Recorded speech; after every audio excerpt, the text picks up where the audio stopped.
Good morning વિદ્યાર્થી મિત્રો, કેમ છો? મજામાં છો? આઈ હોપ કે તમે બધા તમારી જગ્યાએ તમારી સ્થળે સારા હશો. સો બેટા, પરિસ્થિતિ જે છે, પરિસ્થિતિ સામે જે લડે અને પરિસ્થિતિ સામે જે તૈયાર થાય એને જ આપણે મનુષ્ય તરીકે ઓળખીએ છીએ. અને આપણે એવા માણસો છીએ કે જ્યાં દરેક પરિસ્થિતિની અંદર આપણે આપણો ટાર્ગેટ મૂકવાનો નથી. સો નોલેજ પરિવાર અને આપણા બધા શિક્ષક મિત્રોએ નિર્ણય લીધેલો છે કે આ પરિસ્થિતિમાં નોલેજ એ તમારી સાથે ઉભું છે બેટા. સો માટે અત્યારે આપણે એવું આયોજન કરેલું છે કે જે આપણા ટોપિક બાકી છે એ ટોપિકને રિલેટેડ આપણે વિડિયો લેક્ચર છે ડેઈલી તમારા WhatsApp ગ્રુપની અંદર મૂકશું. તમે એટલા જ ડેડિકેશન સાથે, એટલા જ ડિસિપ્લિન સાથે તમારા ટાર્ગેટને લઈને આ વિડિયો લેક્ચર્સ છે જોવાના છે, નોટ્સ બનાવવાની છે અને તમારે કમ્પ્લીટલી વર્કશીટ, મોડ્યુલ્સ જે કોઈ પણ વસ્તુ આપણી છે બધી સોલ્વ કરવાની છે. ક્લિયર બેટા?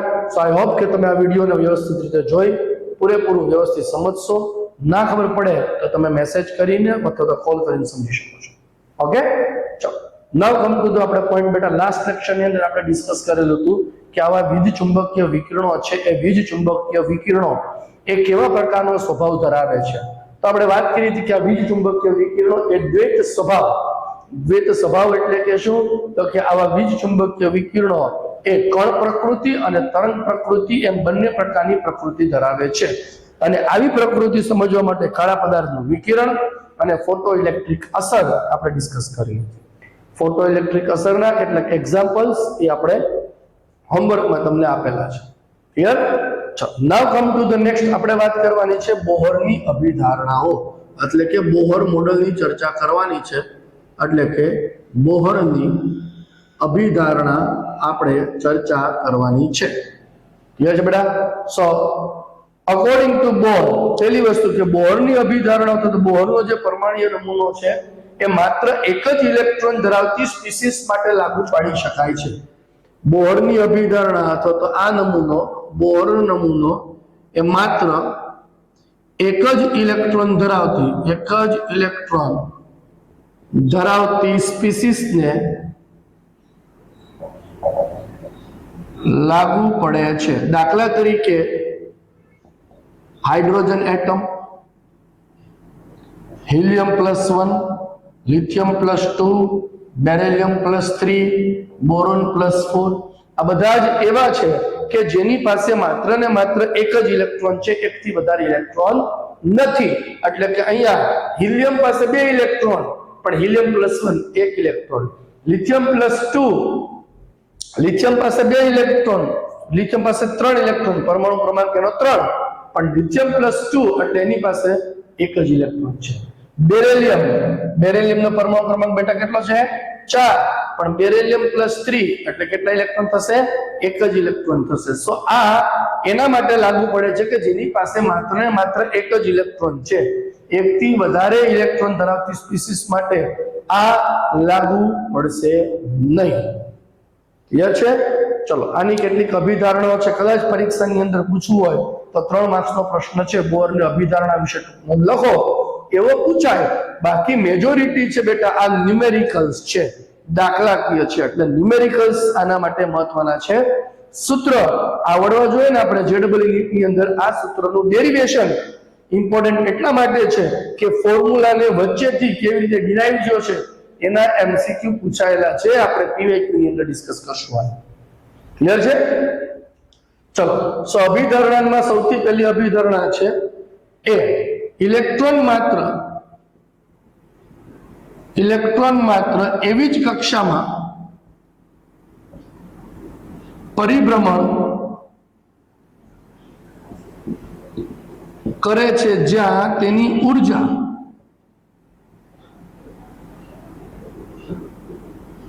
અચળ હોય છે. આવી કક્ષાને સ્થિર અથવા તો સ્થાયી કક્ષા કહેવાય છે. ઇલેક્ટ્રોન માત્ર એવી જ કક્ષામાં પરિભ્રમણ કરી શકે છે કે જ્યાં તેમની ઉર્જા એ અચળ હોય છે, કોન્સ્ટન્ટ હોય છે. અને આવી અચળ ઉર્જા ધરાવતી કક્ષાને સ્થિર અથવા તો સ્થાયી કક્ષા કહેવાય છે. આવી સ્થિર અથવા તો સ્થાયી કક્ષાને મુખ્ય ક્વોન્ટમ આંક n વડે દર્શાવાય છે, જેનું મૂલ્ય 1 2 3 એટલે કે ધન પૂર્ણાંક સંખ્યા હોય છે, સંખ્યા છે જેને અંગ્રેજી મૂળાક્ષર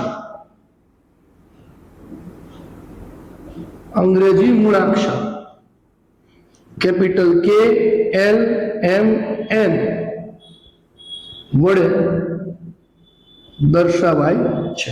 અંગ્રેજી મૂળાક્ષર capital K L M N વડે દર્શાવાય. દાખલા તરીકે આ છે પરમાણુનું કેન્દ્ર અને આ n બરાબર 1 પ્રથમ બોહર કક્ષા, આ દ્વિતીય બોહર કક્ષા, તૃતીય બોહર કક્ષા, n બરાબર 4 ચતુર્થ બોહર કક્ષા. n બરાબર 1 ને capital K capital L M N વગેરે વડે દર્શાવાય છે. કેપિટલ K કોષ, L કોષ, M કોષ, N કોષ કક્ષા, કોષ અથવા તો કક્ષા વડે એને રજૂ કરવામાં આવે છે, જે તમે ઓલરેડી ધોરણ 9 ની અંદર ડિસ્કસ કરેલું જ છે આની તમે ચર્ચા. ક્લિયર? ચલો ત્યાર પછી સેકન્ડ પોઈન્ટ, ઇલેક્ટ્રોન એ માત્ર એવી જ કક્ષામાં પરિભ્રમણ કરે છે જ્યાં તેનું કક્ષકીય કોણીય વેગમાન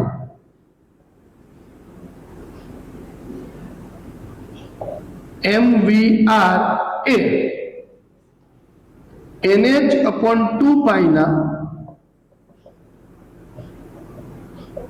પૂર્ણ ગુણાંકમાં હોય છે. ઇલેક્ટ્રોન માત્ર એવી જ કક્ષામાં પરિભ્રમણ કરી શકે છે જ્યાં એનું કક્ષકીય કોણીય વેગમાન mvr એ nh/2π ના પૂર્ણ ગુણાંકમાં હોય. દાખલા તરીકે પ્રથમ બોહર કક્ષા માટે n બરાબર શું આવશે? 1. તો કોણીય વેગમાન mvr h/2π થાય, જેને h કટ પણ લખાય. h/2π એને h કટ વડે રિપ્રેઝન્ટ કરવામાં આવે છે બેટા. ચલો દ્વિતીય બોહર કક્ષા તો n શું આવશે? 2. so mvr 2h/2π 2h cut because h/2π h cut 2 શું થઈ જશે? કેન્સલ, તો h/π પણ લખી શકાય છે. સો ઇલેક્ટ્રોન માત્ર એવી જ કક્ષામાં પરિભ્રમણ કરી શકે છે જ્યાં એનું કક્ષીય કોણીય વેગમાન જેને mvr કહેવાય એ nh/2π ના પૂર્ણ ગુણાંકમાં હોય. ક્લિયર છે બેટા? ચલો લઈ લો ઝડપથી આનો સ્ક્રીનશોટ, નોટ્સમાં પોઝ કરી લખી નાખો એટલે આપણે આગળ ચાલીએ ઝડપથી. ચલો તો હવે વાત કરવાની છે આપણે બેટા અલગ અલગ સૂત્રોની છે, તારવણી આપણે કરવાની છે. જેમાં આપણે વાત કરવાની છે સૌથી પહેલા nમી કક્ષામાં પરિભ્રમણ કરતા ઇલેક્ટ્રોનનું સૂત્ર તારવવું. ચલો nમી કક્ષામાં પરિભ્રમણ કરતા ઇલેક્ટ્રોનની ત્રિજ્યા, ચાલો તો સૌથી પહેલા આપણે રેડિયસ ફાઇન્ડ આઉટ કરીએ. જ્યારે તમને સ્કૂલ એક્ઝામની અંદર પ્રશ્ન પૂછાય કે ભાઈ બોહરની અભિધારણા સમજાવો, તેની અંદર આ સૂત્રની તારવણી લખવાની જરૂર નથી. ત્યાં ખાલી સૂત્ર લખી નાખવાનું કે ભાઈ સૂત્ર છે એનું આ થાય છે એની કક્ષામાં પરિભ્રમણ કરતા ઇલેક્ટ્રોનની ત્રિજ્યા એ આટલી છે. બરોબર? સૂત્રની તારવણી આપણે એમસીક્યુ માટે ને જીનીટ લેવલ ઉપર જ સમજવાની છે, ડિટેલમાં સમજીએ. ચાલો હવે એવું કીધેલું છે કે ઇલેક્ટ્રોન કેન્દ્રની આસપાસ નિશ્ચિત અંતરે પરિભ્રમણ કરે એ આપણને ખ્યાલ છે. તો સૌથી પહેલા આપણે સમજીએ કે કયું ડિસ્ટન્સ હશે કે જ્યાં ઇલેક્ટ્રોન એ પરિભ્રમણ કરતો હોય. ચાલો હાઇડ્રોજન પરમાણુ જો માટે વાત કરીએ તો હાઇડ્રોજન પરમાણુના કેન્દ્રમાં એક પ્રોટોન છે અને ઇલેક્ટ્રોન કેન્દ્રથી r જેટલા અંતરે વર્તુળાકાર પથ પર પરિભ્રમણ કરતો હોય. આ r અંતર કયું અંતર હોય? આ r અંતર એવું અંતર છે કે જ્યાં ઇલેક્ટ્રોન કેન્દ્રને આકર્ષણ પણ લાગે છે ને અપાકર્ષણ લાગે છે. જો બેટા જો માત્ર ખાલી ઇલેક્ટ્રોન અને પ્રોટોન વચ્ચે આકર્ષણ બળ જ હોત તો બંને એકબીજાની નજીક આવી જાત, ઘૂસી જાત એકબીજામાં. પણ ત્યાં અપાકર્ષણ છે, એટલે કે એક પર્ટિક્યુલર અંતર કે જ્યાં આકર્ષણ બળ અને અપાકર્ષણ બળ પ્રોટોન અને ઇલેક્ટ્રોન વચ્ચે છે, એ આકર્ષણ બળ અને અપાકર્ષણ બળ આ બંને બળની માત્રા સરખી હોય એ અંતર એટલે એની ત્રિજ્યા કહેવાય છે. આકર્ષણ બળ કયું? તો કે કેન્દ્રગામી બળ, કેન્દ્રને પોતાની નજીક લાવે એને કહેવાય છે કેન્દ્રગામી બળ, જેને કહેવાય સેન્ટ્રીપિટલ ફોર્સ. અને દૂર લઈ જવા માટે કામ કરે છે કેન્દ્ર ત્યાગી બળ, સેન્ટ્રીફ્યુગલ ફોર્સ. ખ્યાલ આવે છે? કોઈ પણ વસ્તુ જ્યારે કેન્દ્રની આસપાસ પરિભ્રમણ કરતું હોય ત્યારે કેન્દ્ર ત્યાગી અને કેન્દ્રગામી બંને પ્રકારના બળ લાગતા હોય. જે અંતર પર આ બંને બળની માત્રા સરખી થાય એ અંતર એટલે એની ત્રિજ્યા કહેવાય. તો કેન્દ્રથી r જેટલા અંતરે, કેન્દ્રથી r જેટલા અંતરે કેન્દ્રગામી બળ અને કેન્દ્ર ત્યાગી બળ આ બંને બળની માત્રા કેવી રહેવાની છે? સમાન રહેવાની છે. કેન્દ્રથી r જેટલા અંતરે કેન્દ્રગામી બળ અને કેન્દ્ર ત્યાગી બળની માત્રા કેવી રહેવાની છે બેટા? સરખી રહેવાની છે. ચલો, કેન્દ્રગામી બળને રજૂ કરાય છે -e²/r વડે. અહીંયા એક વીજભાર પ્રોટોનનો એક વીજભાર ઇલેક્ટ્રોનનો છે, બંનેના વીજભાર સરખા જ હોય અને r જેટલું અંતર છે તો -e²/r વડે રજૂ કરવામાં આવે. જ્યારે કેન્દ્ર ત્યાગી બળ જે છે એ કેન્દ્ર ત્યાગી બળને આપણે mv² વડે, કેન્દ્ર ત્યાગી બળ જે છે એને mv² -mv²/r સૂત્ર વડે રજૂ કરાય છે.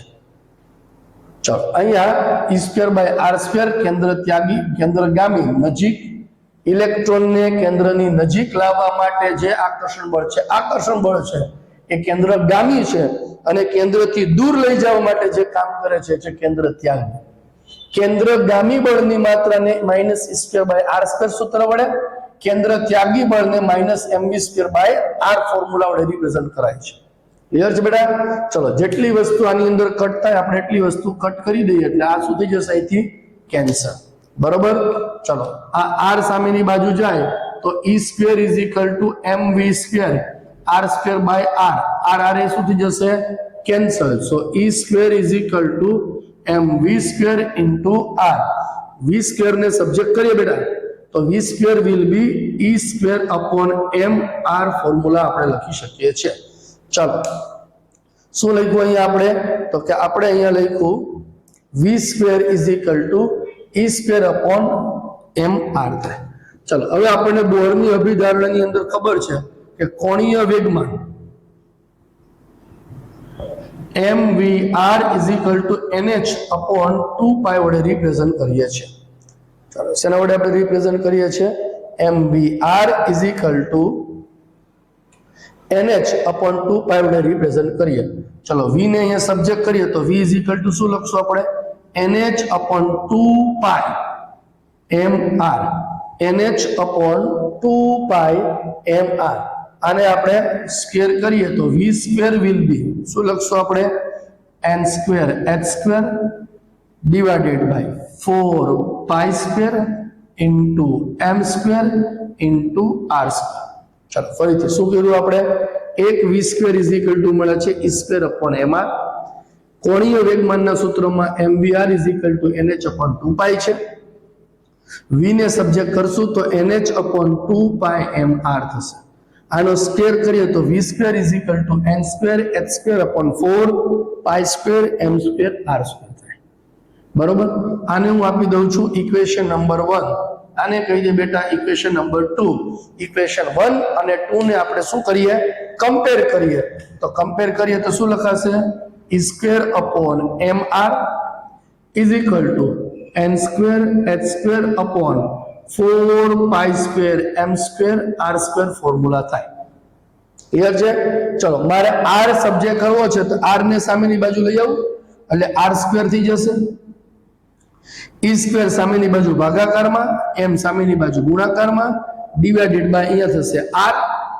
સો n સ્ક્વેર h સ્ક્વેર અહીંયા આવશે m divided by 4 pi square m square into e square.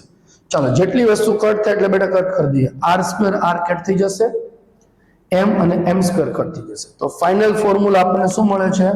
આપણને મળે છે r ઇઝ ઇક્વલ ટુ શું થશે જરા ધ્યાનથી જોશો, n square h square divided by 4 pi square m into e square. આ આપણને ફોર્મ્યુલા આવ્યો r is equal to n square upon h square is equal to 4 pi square 4 pi square m into e square formula થાય. Clear છે બેટા? ચલો, but આપણને ખબર છે આની અંદર h ની વેલ્યુ કોન્સ્ટન્ટ છે, 4 constant, m constant, mass constant, charge constant. So r will be 0.529 into 10 raised to minus 10 into n square થાય. So r will be 0.529 n square into minus 10 એટલે લખાય એંગસ્ટ્રોમ. આ બરાબર કોન્સ્ટન્ટ લખી દેવાય rn is equal to a0 into n square by z. ચલો z છે એ કોઈ પણ એટમ માટે કામ આવશે. rn is equal to a0 into n square by z. z એ કોઈ પણ સ્પીસીસ જેનો એટોમિક નંબર ગિવન છે એના માટે યુઝફુલ થશે. a0 ની વેલ્યુ એ 15.2 પાઇકોમીટર, 0.529 એંગસ્ટ્રોમ और 0.0529 નેનોમીટર લખાય છે. આપણા માટે આ ફોર્મ્યુલા ઇમ્પોર્ટન્ટ છે. દાખલા તરીકે તમને ક્વેશ્ચન એવો પૂછાય, ચલો હું પર ક્વેશ્ચન લખું છું કે હાઇડ્રોજન પરમાણુ માટે પ્રથમ બોહર કક્ષામાં પરિભ્રમણ કરતા ઇલેક્ટ્રોનની ત્રિજ્યા શોધો. હાઇડ્રોજન પરમાણુ માટે પ્રથમ બોહર કક્ષામાં પરિભ્રમણ કરતા ઇલેક્ટ્રોનની ત્રિજ્યા શોધો, આવું તમને કીધેલું છે. ચાલો, ત્રિજ્યાનું સૂત્ર આપણને ખબર છે શું છે? Rn is equal to a0 into n square by z. Clear? ચલો, હાઇડ્રોજન પરમાણુ માટે કીધું z બરાબર 1 અને પ્રથમ બોહર કક્ષા કીધી એટલે n બરાબર 1.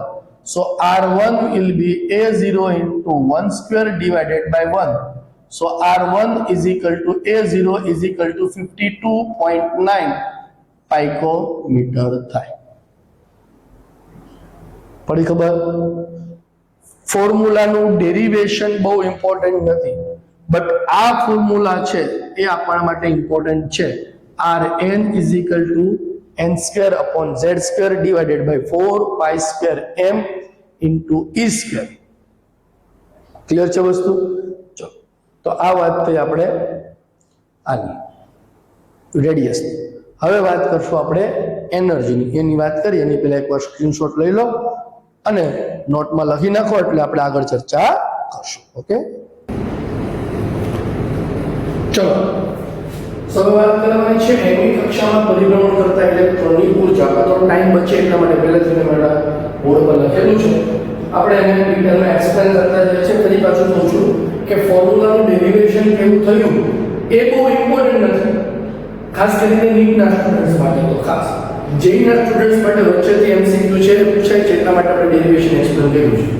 બટ જે નીટના સ્ટુડન્ટ છે એને તો ખાલી એમસીક્યુ માટે ફોર્મ્યુલા યાદ રહેવા જરૂરી છે. જેવી રીતે આપણે રેડિયસ માટે સૂત્ર થાય કે rn is equal to a0 into n square by z. એવી રીતે હવે વાત કરવાની છે એની કક્ષામાં પરિભ્રમણ કરતા ઇલેક્ટ્રોનની ઊર્જા. કોઈ પણ ઇલેક્ટ્રોનની ઊર્જા એ તેની ગતિ ઊર્જા અને સ્થિતિ ઊર્જાના સરવાળાથી હોય. સામાન્ય રીતે ગતિ ઊર્જા છે પોઝિટિવ હોય છે અને સ્થિતિ ઊર્જા છે નેગેટિવ હોય. બીજું, ગતિ ઊર્જા અને સ્થિતિ ઊર્જા એકબીજાના અડધા હોય એટલે ગતિ ઊર્જા બરાબર 1/2 સ્થિતિ ઊર્જા લખો. ચલો, ગતિ ઊર્જા નક્કી કરવા માટેનું સૂત્ર છે 1/2 mv² અને સ્થિતિ ઊર્જાનું સૂત્ર છે -k z * e² by r. આ ફોર્મ્યુલા છે.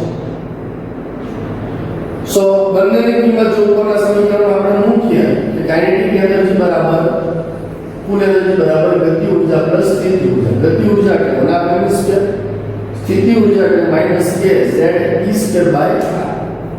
तो समीकरण 1 આપણને જે મળ્યું કે સમીકરણ 1 ની અંદર આપણને સ્થિતિ ઊર્જા અને ગતિ ઊર્જા બંનેનો સરવાળો કરીને આપણને સૂત્ર મળે 1/m² -kZe²/r। હવે આ mv² ની કિંમત મારે તારવવાની છે, તો આગળ આપણે જોયું ત્રીજા સૂત્રમાં કે ઇલેક્ટ્રોન એટલી અંતરે એટલે કે આ જેટલી અંતરે પરિભ્રમણ કરતો હોય જ્યાં કેન્દ્ર ત્યાગી અને કેન્દ્રગામી બંને આકર્ષણ બળની માત્રા એની લગભગ સરખી થતી હોય તો કેન્દ્ર ત્યાગી બળને આપણે e² / r² વડે લઈશું તો અહીંયા kZe²/r z એટલે પરમાણુ ક્રમાંક છે, હાઇડ્રોજન સિવાયના કોઈ પણ માટે ચાલે એટલે બે કોન્સ્ટન્ટ કરેલા છે mv²/r। तो mv² ને કરતા બનાવો આ સામેની બાજુ ગુણાકારમાં આવે ઉપર r છે નીચે r² છે કેન્સલ થઈ જશે તો mv² ની કિંમત સમીકરણની અંદર 1 ની અંદર મૂકીએ તો 1/2 mv² ની બદલે થશે 1/2 kZe²/r kZe²/r। આ અડધો છે આ આખો છે, અડધામાંથી આખું જાય એટલે અડધું બાકી રહે માઈનસમાં તો e - kZe²/2r સૂત્ર વડે રજૂ કરાય। चलो तो r નું સૂત્ર આપણે આગળ જોયું તો r નું વર્ગીકરણ ત્રીજા વર્ગીકરણ સૂત્ર જોયું ને કે r n²n²/4π²m કે z e² વડે રજૂ કરાય। r ની કિંમત આ સમીકરણની અંદર આપણે મૂકીએ તો લખાય n²n²4π²m કે z²। છેદનો છેદ છે અંશમાં એટલે ફાઇનલ સૂત્ર આપણને જે મળ્યું આ MCQ માટે કામની વસ્તુ છે બેટા કે En -2π²m k²z²e⁴n²/n²। આ સૂત્ર જોઈએ તો ભરાયું જોવું કોઈ ચિંતા કરવાની જરૂર નથી, માત્ર ને માત્ર આ સૂત્ર આપણે યાદ રાખવાનું છે। ડેરિવેશન એટલું ફરી પાછું કહું છું બહુ ઇમ્પોર્ટન્સ નથી। ચાલો એમાં બેની કિંમત કોન્સ્ટન્ટ 5 3.14 m માસ કે બોલ્ટ્ઝમેન અચળાંક e ઇલેક્ટ્રોનનો વીજભાર h પ્રાંત અચળાંક આ બધાની કિંમત અચળ હોય અને મુખ્ય એટલે આપણે જવાબ મળે 2.18 × 10⁻18 z²/n² જેને r વડે રજૂ કરવામાં આવે છે। r એટલે રેડબર્ગ અચળાંક થાય, r એટલે રેડબર્ગ અચળાંક જેની કિંમત અલગ અલગ એકમોમાં છે। જૂલમાં હોય તો 2.18 ઇલેક્ટ્રોન વોલ્ટ આપણે આગળ જતા આવશે દાખલા મેજોરિટી ev ઇલેક્ટ્રોન વોલ્ટમાં લઈએ છે જે છે 13.6 z²/n²। કિલો જૂલની અંદર જો લેવી હોય તો આપણે 1312 z²/n² કિલો જૂલ પર મોલ અને કિલો કેલરી પર મોલ તો 313.6 z²/n² કિલો કેલરી પર। માટે સ્થિતિ ઊર્જા ગતિ ઊર્જા અને ટોટલ એનર્જી વચ્ચે સૂત્ર છે યાદ રાખવાનું kinetic energy total energy potential energy. Kinetic energy અને ટોટલ એનર્જી બંને સરખી પણ ઓપોઝિટ અને એના કરતા ડબલ પોટેન્શિયલ એનર્જી થાય। Kinetic energy total energy potential energy થાય। કાઇનેટિક એનર્જી કરતા ડબલ પોટેન્શિયલ એનર્જી હોય, ટોટલ એનર્જી કરતા ડબલ પોટેન્શિયલ એનર્જી હોય માટે પોટેન્શિયલ એનર્જી 2 કાઇનેટિક એનર્જી થાય। આના કરતા ડબલ છે તો 2 કાઇનેટિક એનર્જી થશે। કાઇનેટિક એનર્જી અને ટોટલ એનર્જી બંને સરખા અને પોટેન્શિયલ એનર્જી 2 ટોટલ એનર્જી લખાય। આ ફોર્મ્યુલા છે MCQ સોલ્વ કરવા માટે આપણે ખાસ યાદ રાખવાના છે। ચાલો તો n ની કક્ષામાં પરિભ્રમણ કરતા ઇલેક્ટ્રોનની ત્રિજ્યા, n ની કક્ષામાં પરિભ્રમણ કરતા ઇલેક્ટ્રોનની ઊર્જા નક્કી કરવાના સૂત્રની આપણે વાત કરી। હવે વાત કરવાની છે આપણે n ની કક્ષા। ચાલો ફટાફટ બેટા સ્ક્રીનશોટ આનો લઈ લો, ક્લિયર? અને નોટ્સ છે આપણે બધાય કમ્પલસરી લખવાની છે। ચાલો ત્યાર પછી n ની કક્ષામાં પરિભ્રમણ કરતા ઇલેક્ટ્રોન આપણે વેગ નક્કી કરવાનું સૂત્ર આપણે જોવાનું। ચાલો n ની કક્ષામાં પરિભ્રમણ કરતા ઇલેક્ટ્રોનનો વેગ n ની કક્ષામાં પરિભ્રમણ કરતા ઇલેક્ટ્રોનનો વેગ. ચલો વેગ નક્કી કરવાનું સૂત્ર તારવણી ઉપર આપણે જરૂર નથી જવાનું, એટલે કે ડાયરેક્ટ સૂત્ર આપણે લખીએ છીએ કે n ની કક્ષામાં પરિભ્રમણ કરતા ઇલેક્ટ્રોનનો વેગ vn = 2.18 × 10⁻⁶ z² / n મીટર પર સેકન્ડ. z/n મીટર પર સેકન્ડ સૂત્ર લખાય. n ની કક્ષામાં પરિભ્રમણ કરતા ઇલેક્ટ્રોનનો વેગ 2.18 × 10⁻⁶ z/n મીટર પર સેકન્ડ સૂત્ર લખાય. દાખલા તરીકે હિલિયમ +1 માટે દ્વિતીય બોહર કક્ષામાં પરિભ્રમણ કરતા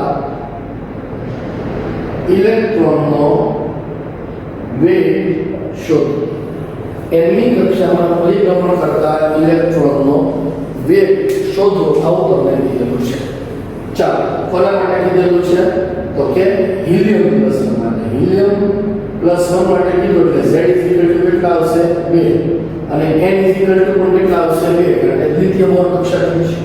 આ બંનેની કિંમત ઉપરના સમીકરણમાં આપણે મૂકીએ તો vn = 2.18 × 10⁻⁶ z/n. z બરાબર 2 મૂકો, n બરાબર 2 મૂકો તો 2.18 × 10⁻⁶ 2/2 કેન્સલ થશે એટલે 2.18 × 10⁻⁶ મીટર પર સેકન્ડ લખાય. n ની કક્ષામાં પરિભ્રમણ કરતા ઇલેક્ટ્રોનનો વેગ નક્કી કરવાનું સૂત્ર 2.18 × 10⁻⁶ મીટર પર સેકન્ડ. ક્લિયર છે વસ્તુ? પડી ખબર બધાને? સૂત્ર બેટા ઇમ્પોર્ટન્ટ છે. સૂત્ર ના આવડે તો આપણું જીવન વ્યર્થ છે. ખાસ ધ્યાન રાખવું, સૂત્ર ઇમ્પોર્ટન્ટ છે. જેટલા પણ ફોર્મ્યુલા છે એ બધા જ ફોર્મ્યુલાનું ડેરિવેશન ઇમ્પોર્ટન્ટ છે. અને ડેરિવેશન કરતાં પણ ઇમ્પોર્ટન્ટ છે ફોર્મ્યુલા શું છે. ક્લિયર? ચલો, હવે ઇલેક્ટ્રોન જ્યારે પોતાની એક કક્ષામાંથી બીજી કક્ષામાં સંક્રમણ કરે છે, એક કક્ષામાંથી બીજી કક્ષામાં સંક્રમણ કરે ત્યારે એ ઊર્જાનું શોષણ કે ઉત્સર્જન કેટલું કરે છે એ નક્કી કરવાની આપણે વાત કરવાની છે. સંક્રમણ દરમિયાન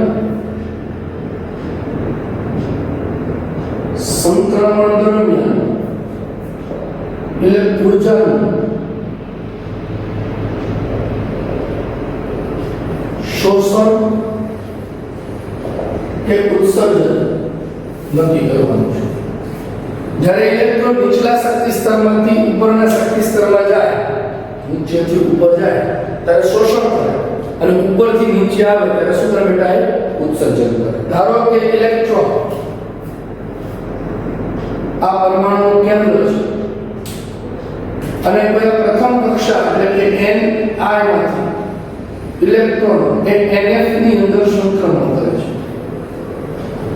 બરાબર? તો ni એટલે પ્રથમ કક્ષા, ઇનિશિયલ સ્ટેટ, nf એટલે ફાઇનલ સ્ટેટ. પ્રથમ કક્ષાની ઊર્જાનું ei વડે રજૂ કરવું છે, જે -r z² / ni² વડે રજૂ કરાય. nf ને લખાય ef - r z² / ns² લખાય. તો બંને વચ્ચે ઊર્જાનો તફાવત ડેલ્ટા E બરાબર લખાય ફાઇનલ સ્ટેટમાંથી ઇનિશિયલ સ્ટેટમાં નિસ્કળે. અંતિમ અવસ્થામાંથી પ્રારંભિક અવસ્થાને માઈનસ કરી. તો અંતિમ અવસ્થા છે તમારી પાસે -r z² / ns². પ્રારંભિક અવસ્થા છે -r z² / ni². સો -r z² / ns² minus minus થશે પ્લસ r z² / ni². સો ડેલ્ટા E = ચાલો બંનેમાંથી કોણ શું નીકળશે? r અને z. તો r = 1/ni² - 1/nf² z² લખાય. આ સંક્રમણ દરમિયાન શોષાતી કે ઉત્સર્જાતી ઊર્જા નક્કી કરવાનું સૂત્ર છે.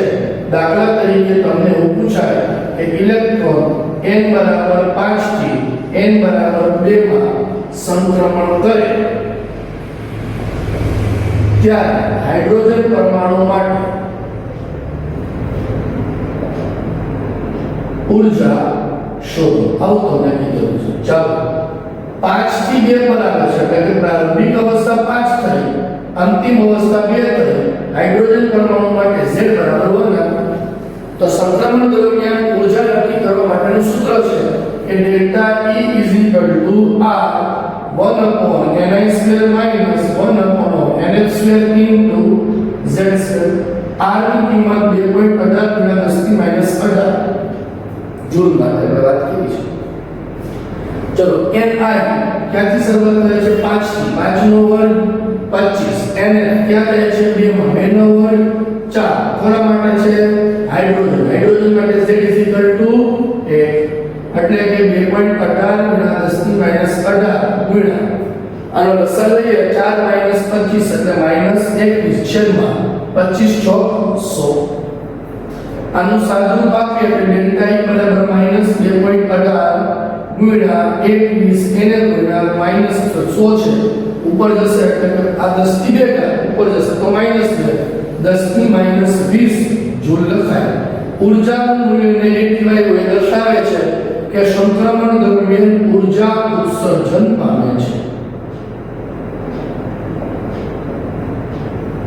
સંક્રમણ દરમિયાન ઊર્જાનું શું થાય છે? ઉત્સર્જન. ઉપરથી નીચે આવે ત્યારે એ ઉત્સર્જન કરે અને નીચેથી ઉપર જાય ત્યારે શું કરે છે? શોષણ કરે છે. આ ધારો કે 5 થી 2 ની બદલે 2 થી 5 થઈ જાય તો જવાબ આ જ આવશે પણ માઈનસ ની બદલે પ્લસ આવશે. ક્લિયર? તો સંક્રમણ દરમિયાન એક શક્તિ સ્તરમાંથી બીજા શક્તિ સ્તરમાં જાય ત્યારે ઊર્જા નક્કી કરવાનું સૂત્ર જોયું. ચાલો હવે વાત કરવાની છે આપણે આવૃત્તિ. સંક્રમણ દરમિયાન આવૃત્તિ એની શું આવશે? આવૃત્તિ એટલે કે જો વિકિરણનું શોષણ કે ઉત્સર્જન કરે ત્યારે આવૃત્તિ અને તરંગલંબાઈ નક્કી કરવાના મહત્વના સૂત્ર છે. ચાલો ટાઇટલ આપણે આપીએ કે સંક્રમણ દરમિયાન શોષાતી કે પછી ઉત્સર્જાતી વિકિરણની આવૃત્તિ.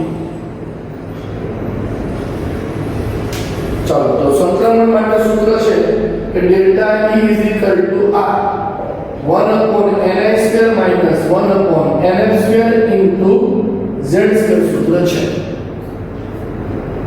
તો ઊર્જા અને આવૃત્તિ વચ્ચે સંબંધ ખબર છે કે ડેલ્ટા E લખાય h આ 1/ni² minus 1/nf² into z².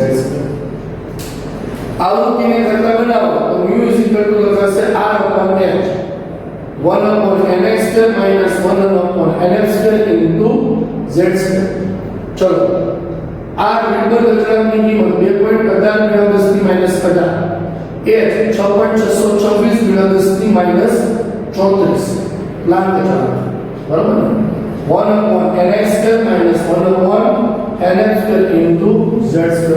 તો આવૃત્તિ બરાબર ચલો કરો જે કેલ્ક્યુલેટ કર્યા 2.18/6.624 ચલો 2.18/6.624 કરીએ એટલે 0.329